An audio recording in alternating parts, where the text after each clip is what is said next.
Vamos a darle un poquito de calor histórico a la audiencia de Radio Independencia, porque retomamos la columna sobre historia con el profesor Tete Romero. ¿Cómo te va, Tete? Juan Diego te saluda del estudio de Radio Independencia. Muy buen día, querido Juan Diego, Juanjo y a toda la audiencia de Radio Independencia. Retomamos sucesos chaqueños, sucesos nacionales. Sucesos argentinos y chaqueños con un hecho que se desarrollaba por estos días allá por Córdoba. El famoso, conocido Cordobazo, hoy estudiado como la mayor insurrección popular, que más allá de cuestionar algunas cuestiones muy específicas de lo reivindicativo, sobre todo impugnaban un modelo de país que atacaba a la ciencia y a la universidad y a los sindicatos y derechos laborales en particulares, pero al conjunto de la sociedad por la interrupción de la democracia. Pero para poner en contexto, sí, claro. Juan Diego, habría que explicar que Córdoba era, conjuntamente con provincia de Buenos Aires, los dos lugares de mayor industrialización. En Córdoba estaba la sede de la gran industria automotriz y al mismo tiempo no se puede separar ese grado de país industrial con 3 turnos laborales sin explicar el grado de sindicalización. Córdoba tenía 150.000 obreros sindicalizados sobre un total de 200.000 trabajadores. Fíjese la importancia del grado de sindicalización. ¿Y qué pasaba en ese país? El 28 de junio de 1976 irrumpe la dictadura de Onganía, que dice que tiene objetivos pero no plazos. En algún momento se planteó que venía esa dictadura por 20 años.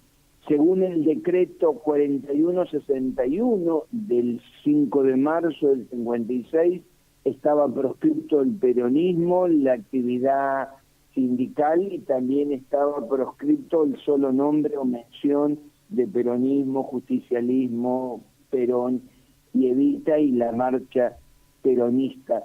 Particularmente se había ido incubando a partir de la intervención de las universidades el 29 de julio de 1966, conocido ese hecho como la Noche de los Bastones Largos, que generó un cientificidio, el éxodo de científicos, investigadores y docentes universitarios, más de 1.000 fuera del país, el vaciamiento de las universidades y al mismo tiempo eso que le pasa a una universidad que se había soñado como isla, al margen de todas las cuestiones del país, siempre y cuando le fuese bien, puertas adentro, significó el acercamiento de una nueva conciencia estudiantil, docente, a los problemas reales del país. Eso que fue una consigna del 69, obreros y estudiantes unidos y adelante, empieza a converger cuando se descubre que préstamos con el Fondo Monetario Internacional, el primer Martínez de Oz se llamó Krieger Bacena, que fue un ministro de Economía pro mercado, que abrió las importaciones, con lo cual se enfrentó a los industriales de ese momento, llevó también a una ruptura de la CGT. Por un lado estaba una CGT colaboracionista, se llamaba bandorista, y por otro lado, un año antes, el 1 de mayo de 1968, había surgido la CGT de los argentinos, con un obrero gráfico a la cabeza, Raimundo Ongaro, y con esa unión entre el sindicalismo peronista combativo y el sindicalismo clasista, que estaba a la cabeza el gran Agustín Tosco. Quería decirlo en coro, Agustín Tosco. Y te hago una pausa, Tete. Te hago una pausa porque hablaste del vaciamiento de las universidades. Hablaste, en este contexto en el que se termina produciendo el Cordobazo, ¿no? Hablaste de la hostilidad hacia los científicos. Sí, sí. Hablaste del endeudamiento con el Fondo Monetario Internacional. Hablaste de la apertura indiscriminada de las importaciones. Hablaste de una CGT colaboracionista o tibia. Son todas coincidencias demasiado sugestivas con la realidad actual. Universidades vaciadas, científicos en la calle, endeudamiento, una CGT tibia, muchas coincidencias en aquel momento con el actual. Sucede que estamos, si nos metemos desde la perspectiva histórica, estamos en el cuarto proyecto neoliberal en la Argentina, y los modelos son similares. Fíjate que nosotros llegamos, porque además la hipótesis de esta charla es que no puede explicarse el grado de virulencia de la dictadura cívico-militar buscando militarizar fábricas y universidades si no entendemos lo que fue el Cordobazo. Y ahora vamos al núcleo de la cuestión. El Cordobazo, como hecho histórico, empieza en Resistencia. El 13 de mayo, en el aula magna, ahí en Avenida Castelli, por Avenida Castelli y Las Heras, sí. En el aula magna de la Universidad Nacional del Nordeste se produce una asamblea multitudinaria. ¿Qué discuten los estudiantes? Por un lado, algo específico. En todo el país, como descubre la dictadura que el núcleo de debate, sociabilidad, donde se discute por un proyecto del país distinto, es el comedor universitario, buscan controlarlo, buscan menguarlo, para lo cual lo privatizan y aumentan el ticket del comedor universitario. Se está discutiendo eso, cómo resistir a esa medida, cuando Fuero Federal Nacional irrumpe la policía montada de el Chaco y reprime ferozmente a los estudiantes. Se arman coordinadoras estudiantiles. Un joven Miguel Ángel Moltino estuvo representando a los estudiantes secundarios. ¿Y sabés dónde se reunían? Para que se vea también la convergencia con otra iglesia, con la perspectiva del tercer mundo en la Iglesia Católica, en la Iglesia Catedral. Allí se decide una movilización 2 días después, el 15 de mayo, en la Plaza Central de Corrientes. Y allí mata la policía correntina a un estudiante de primer año de medicina, Juan José Cabral. Va explotando en todo el país movilizaciones que cuestionan a esa dictadura que impedía la vida en democracia, que cercenaba derechos laborales, el derecho a estudiar, a sanarse, el derecho a tener una vida democrática. Y luego focos en Rosario, focos en Mendoza, hasta que se produce, porque ya el 1 de mayo de 1969 había sido un hecho importante, se produce en Córdoba otra situación. Por decreto se anula el sábado inglés. ¿Qué significaba el sábado inglés? Que se trabajaba solamente hasta mediodía, se cobraba toda la jornada y hay una reducción del 10% de los salarios. Pero más allá de eso, lo que va surgiendo es que Córdoba no puede solamente cuestionar una cuestión reivindicativa. Así que marchan y se produce esa insurrección porque dicen no se aguanta más, queremos democracia, y asfixiaban todos los cercenamientos a las instituciones y a los derechos.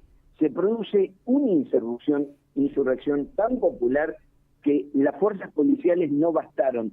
En todos los barrios había obreros, estudiantes, había gente del común cuestionando que se vaya Onganía.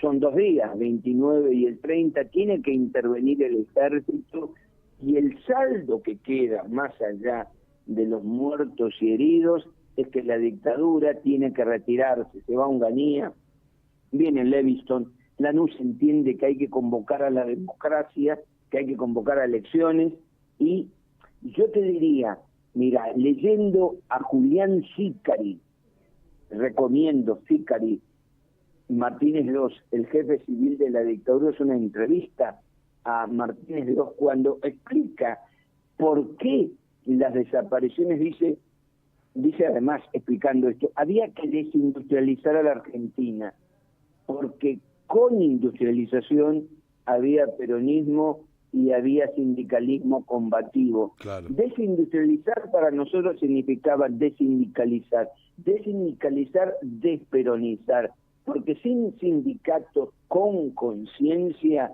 con esa conciencia que llaman ellos revolucionaria, es imposible aplicar políticas pro mercado. Cuando uno explica que más del 53% de los desaparecidos y detenidos fueron delegados obreros, no militantes de las organizaciones político-militares, y el 21% fueron 6.134 estudiantes básicamente universitarios, más de 600 docentes desaparecidos, entiende que la militarización feroz de fábricas y universidades que se produjo en el primer minuto de 24 de marzo de 1976, se explica que el Cordobazo también fue una lección para los sectores de los poderes fácticos, planteando esta Argentina no requiere ya de las dictaduras blandas, se llamaba a la democracia,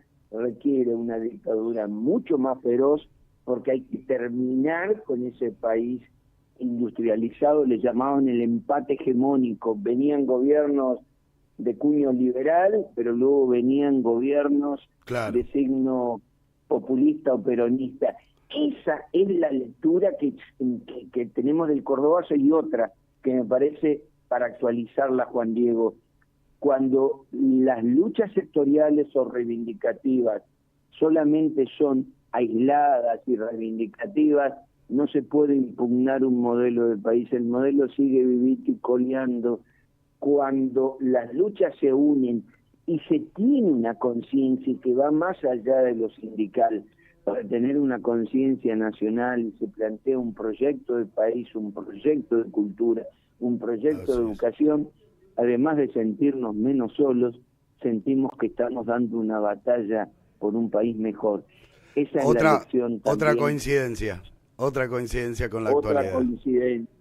Si lo dejamos solos a nuestros jubilados, a nuestros científicos, si las luchas son individuales y sectoriales, somos presas más fáciles para los que siempre buscan en el garrote y en la estigmatización de quienes pelean la manera de que pobres se enfrenten contra pobres.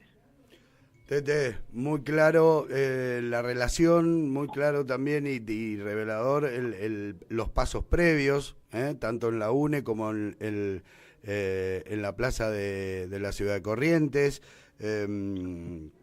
como antesala, ¿no? Y después el marco de unidad en un contexto muy, muy parecido al actual, salvo por, a ver, ayer miércoles otra vez en el Congreso, decenas de jubilados con gases lacrimógenos, y todavía se discute a ver si hubo o no responsabilidad en la casi muerte de Pablo Grillo, que hoy por hoy, por suerte, ya está bien. Muchísimas gracias, Tete. Exitosa vuelta a esta bisagra después de unas semanas de vacaciones. Así que el jueves que viene volveremos a encontrarnos con otra columna de sucesos argentinos y chaqueños. Por supuesto, muchísimas gracias, querido Juan Diego, y que tengan, ahora salió el sol así, una mañana fría pero soleada a toda la audiencia. Hasta luego, Tete.